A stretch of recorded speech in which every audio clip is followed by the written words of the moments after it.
भारतीय किसान union tribunal group किस तरह से राजनीति में एंट्री करेगा? अगर हमने राजनीति नहीं करनी, अगर हमने राजनीति में नहीं जाना तो फिर सड़क से तो अब 750 आदमी मरवा दिए पिछले आंदोलन में। एमएसपी तो फिर भी नहीं माना गया 750 मरवाने के बाद भी। अगर आज राजनीति में किसान होता, अगर आज टिकैत खुद प्रधानमंत्री होता तो क्या वो कानून बनते? क्या एमएसपी लागू ना होता?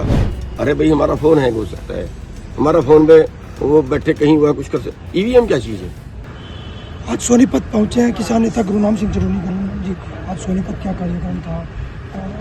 सोनीपत पहुंचे हुए मीटिंग किसानों की आपने यहाँ पर दी। देखिए यहाँ पे एक दफ्तर का उद्घाटन कर रहे हैं, दफ्तर खोल रहे हैं यहाँ पे भारतीय किसान यूनियन का जय सिंधिया जी, और यहाँ पे आज एक ब्लॉक का अध्यक्ष बनाया है तो विनोद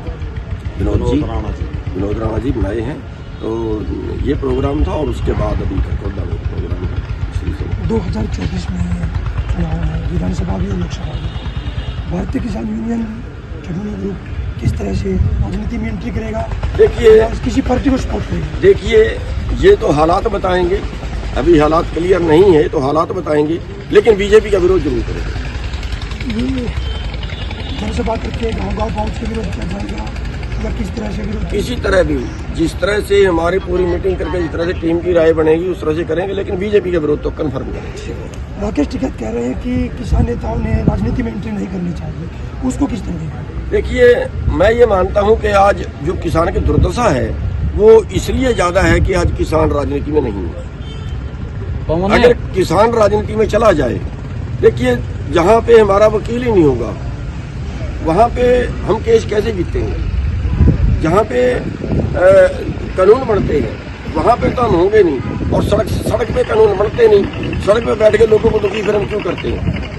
अगर हमने राजनीति नहीं करनी, अगर हमने राजनीति में नहीं जाना तो फिर सड़क से तो अब 750 आदमी मरवा दिए पिछले आंदोलन में, और 50,000 लोगों पे हरियाणा में मुकदमा था, और पूरे देश में कितने लोगों पे था।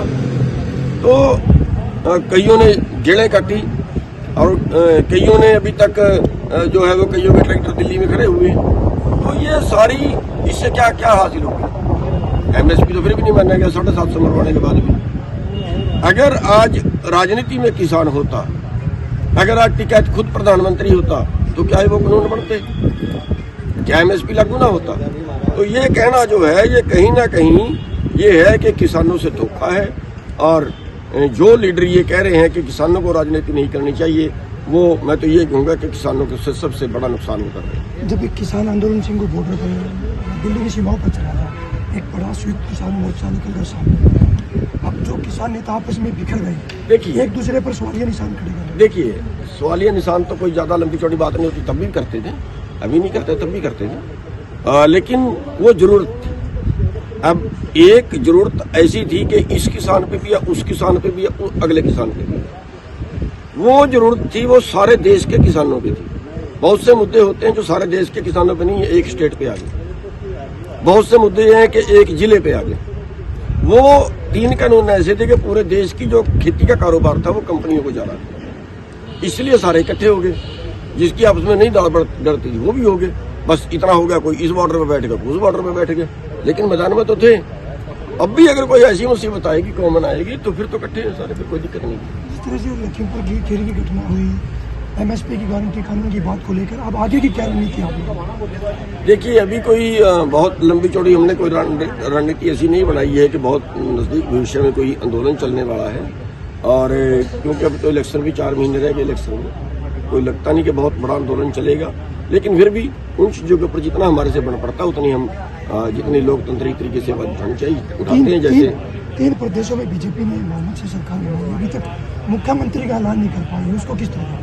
देखिए वो तो बीजेपी का अंदरूनी मामला है, लेकिन मैं ये मानता हूं कि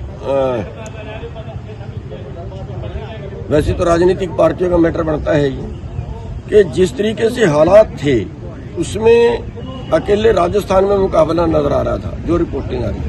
बाकी जगह पे बीजेपी हार रही है, लेकिन तीनों जगह बीजेपी जीत गई है, तो ऐसा लगता है जैसे करिश्मा है। लेकिन मैं ये मानता हूं कि ये करिश्मा कई मशीनों का है। उस पे राजनीतिक पार्टियों को बोलना चाहिए। जो अगला चुनाव है वो बेल्ट पेपर पे होना चाहिए। क्या ईवीएम की गड़बड़ी से जीत हासिल की है? मेरे को तो यही डाउट है। और लेकिन अब राजनीतिक पार्टी जो हारी है वही नहीं बोलती, उनको बोलना चाहिए। तो अगला जो चुनाव है वो बेल्ट पेपर पे होना चाहिए। और बेल्ट पेपर पे कराने का नुकसान क्या है जी? नुकसान क्या है कराने पर? अरे भाई हमारा फोन हैंग हो सकता है, हमारा फोन पे वो बैठे कहीं हुआ कुछ कर सकते। ईवीएम क्या चीज है? उसके आगे कुछ भी नहीं है। हरियाणा में गठबंधन की सरकार है, लगातार कह रही है कि किसानों के लिए हमने बहुत अच्छे नए काम किए हैं। एमएसपी हरियाणा प्रदेश में सबसे ज्यादा है, इनको किस तरह देख रहे हैं? नहीं, एमएसपी सबसे ज्यादा नहीं है। गन्ने का रेट पंजाब में यहाँ से ज्यादा है। एमएसपी पे कई चीजें नहीं खरीद रहे हैं तो 25% खरीदते हैं। सरसों है तो जो ऑयल सीड है, बाजरा है, कपास है, जो कुछ भी है वो कहाँ एमएसपी पे खरीद रहे हैं। भावांतर देते हैं और उन्होंने 500 रुपये भावांतर दे दिया, फर्क 800 रुपये का था, फर्क 1000 रुपये का था। वो 400 रुपये 500 रुपये घाटा ही पड़ रहा है। ठीक है भाई। देखिए हमारे साथ गुरुनाम सिंह चढ़ूनी इनका कहना है कि ये 2024 में जो चुनाव होंगे उसमें भारतीय किसान यूनियन चढ़ूनी ग्रुप बीजेपी के खिलाफ जरूर मैदान में उतरेगा। सोनीपत से पवन राठी, हरियाणा तक।